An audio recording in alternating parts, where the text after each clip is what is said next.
So Charleston White was on Tasha K's podcast and she asked him about Candace Owens. And this man crashed out on Candace Owens, said things about Candace Owens that I don't think I've ever heard anybody say about Candace Owens. Because usually Candace Owens ops are kind of PC, right? They're also political figures.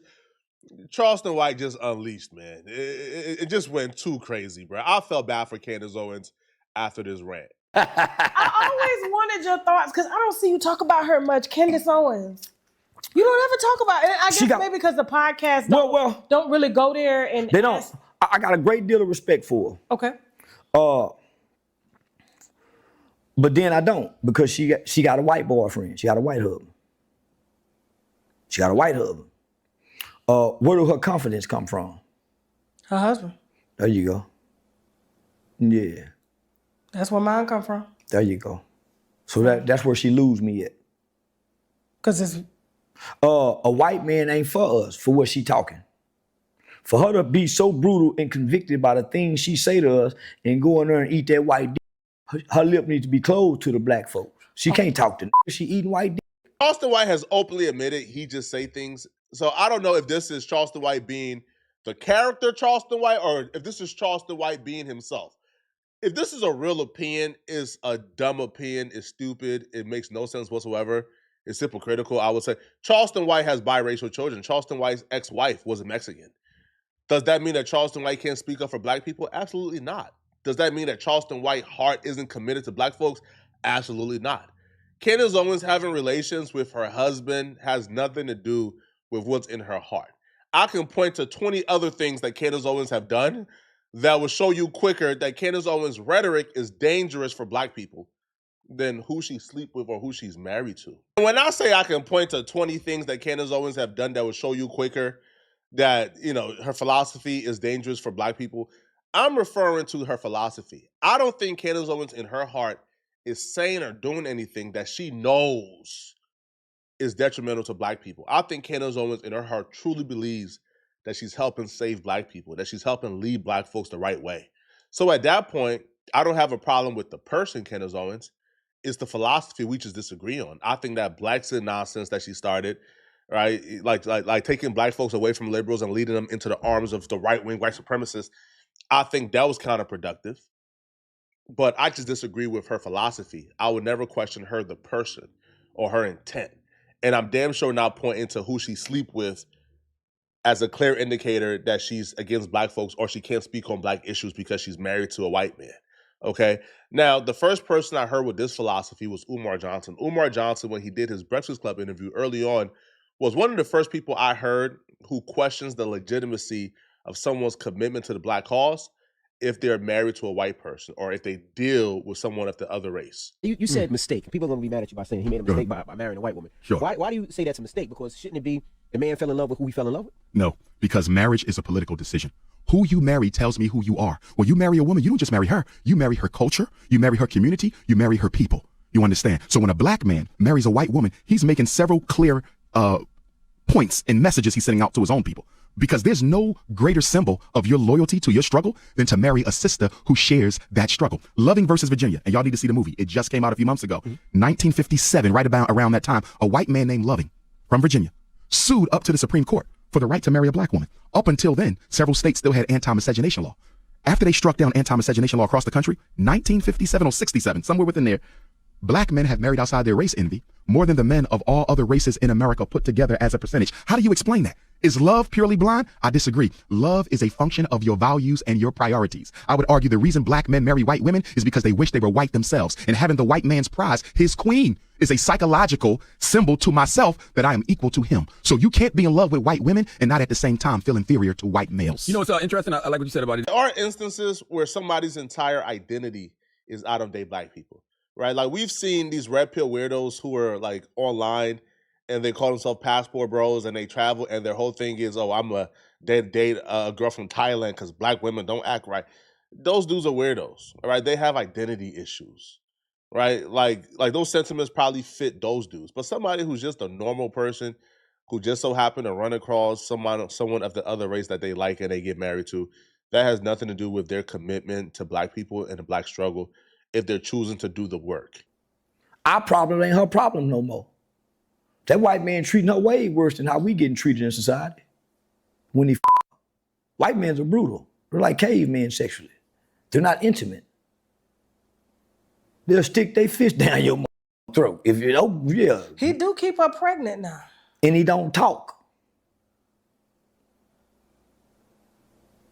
So yeah, no. So she lashes out. So yeah. She don't never smile. Well, that's what I was just about to go there when I say I take back lashing out.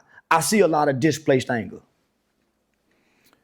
When y'all see me talking, it's more frustrated from working and doing the work and seeing what I'm seeing. I see more displaced anger when she talking our conditions and going home to that brutal cave boy.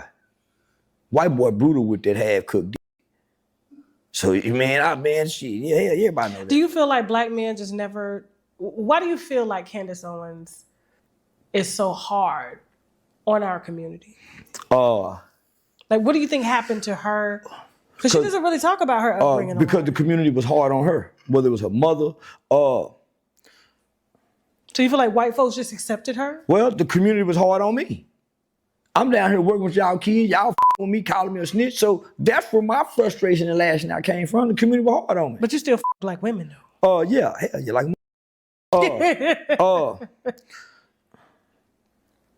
So you feel like Candace Owens wants a black man or wanted one? I think she had one. And it left that scar that caused her resentment.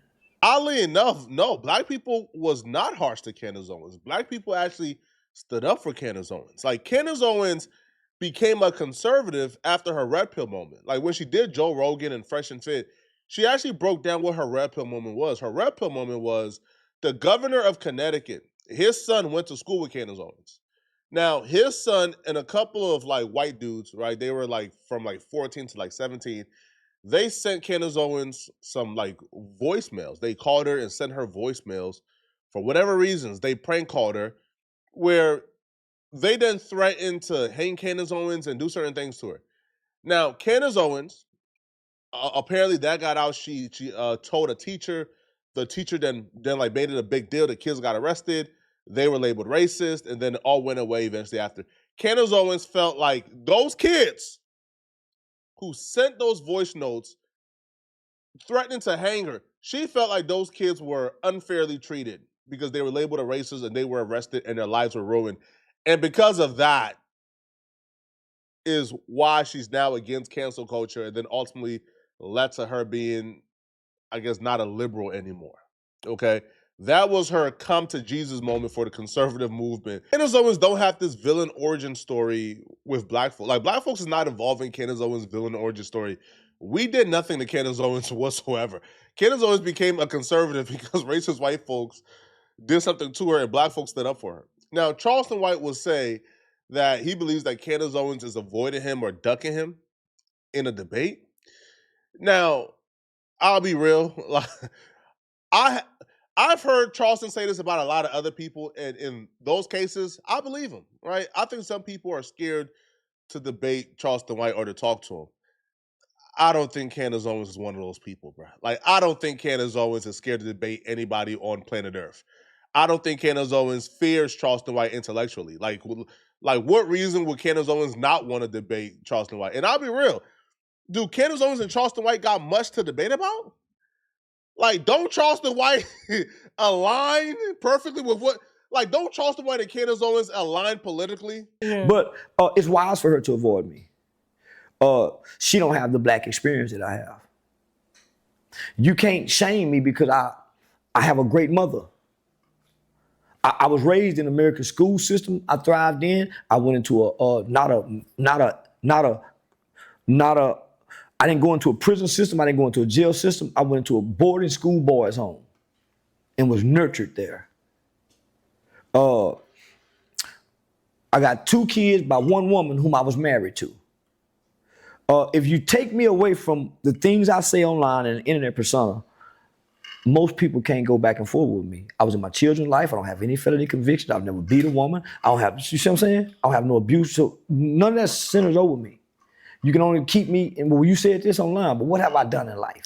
But I mean, when you think about it, she is attacking white people, though. Well, she's doing that now out of anger, hurt, and grief. Because she's been changing her views on Israel as well, too. She's doing that out of hurt. She's grieving. So why? So grieving what, though? Charlie Kirk and her were good friends. Charleston is wrong. Tasha K is right in this situation. Candace Owens has been speaking on white people. Like, Candace Owens has been criticizing certain aspects of the conservative movement, right? Certain right-wing commentators. Candace Owens have been anti-Israel for a while now, for about a year, before Charlie Kirk passed away. She is grieving in that regard. So Charleston is right. She is grieving. But I think Tasha K is right when she says, Candace Owens been criticizing Israel, been criticizing certain people. Now, her opinion has been changing on Israel, right, in a span of a year, right? Like, she did start off as, let's say, as pro-Israel. Then she turned to a moderate. Now she's full anti-Israel. But that came way before Charlie Kirk passed away. Candace Owens got fired from the Daily Wire last year because of her Israel rhetoric that Ben Shapiro thought was anti-Semitic. So it's not because she's grieving. No, right? And I do believe, too, though, and this is why I feel like it sets me apart from a lot of other people. I could talk about my enemy and put things into perspective and be objective. Like, if I don't like somebody, I can talk about that person without lying on them. I think Charleston White disliked Candace Owens, but, like, from my perspective, like, their beef or whatever dislike he has for her isn't personal enough to where he wouldn't just give her a credit. Yeah, no, like, again, Nick Fuentes was obviously first, but Candace Owens has been a literal trailblazer. Candace Owens have been one of the first creators outside of Nick Fuentes who has really taken the stance that I believe an entire economy of the right wing has now adopted. Yeah. Great friends.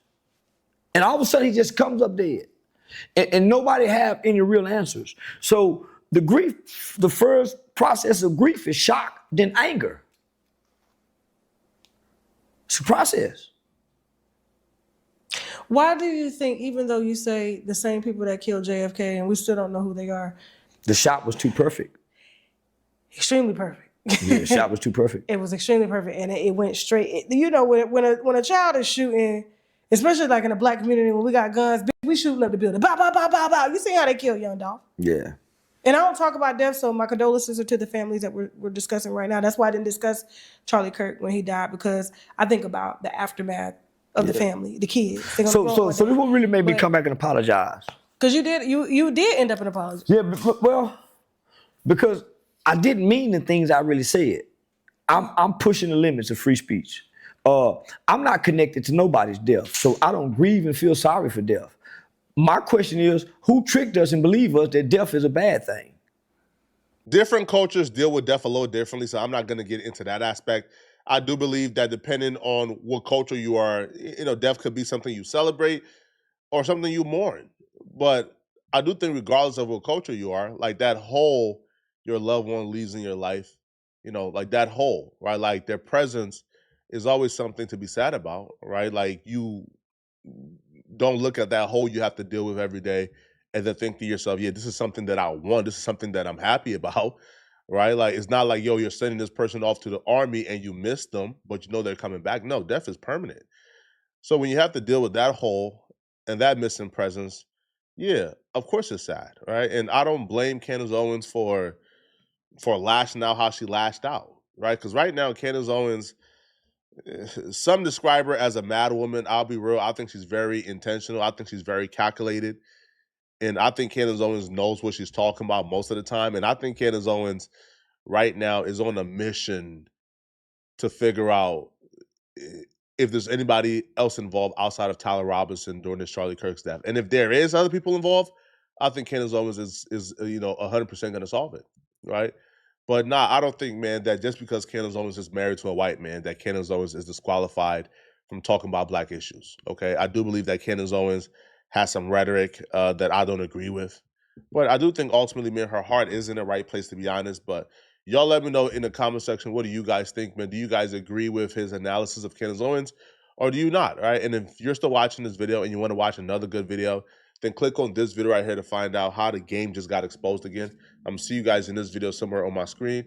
I'm out of here, folks. Peace.